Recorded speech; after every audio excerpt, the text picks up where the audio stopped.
Sog'in kim o'zing, yonim bilasanmi? Mehrim senda, yonim sezasanmi? Seni ko'rgim keladi dunyoda, yo'qqa o'zimniki degim keladi.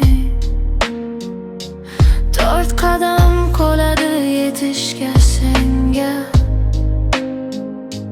4 qadam qoladi yetishga menga. Lekin chekinamiz nega orqaga? Qo'rqamizmi baxtli bo'lishga? Nega ishonmayman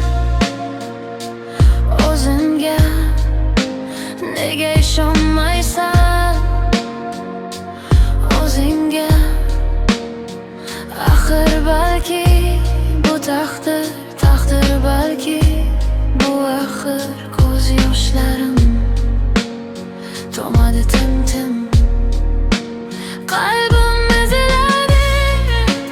Sen bo'lmasa kim senchalar sevadi meni? Kim menchalar asraydi seni?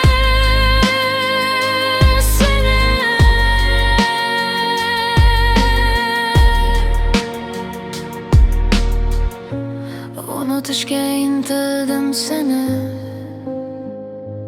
jonim, unutishga intilding meni zorim. Mana bormi qalbimiz vayron axir, ayriliq azobi qanchalik og'ir. Nega ishonmayman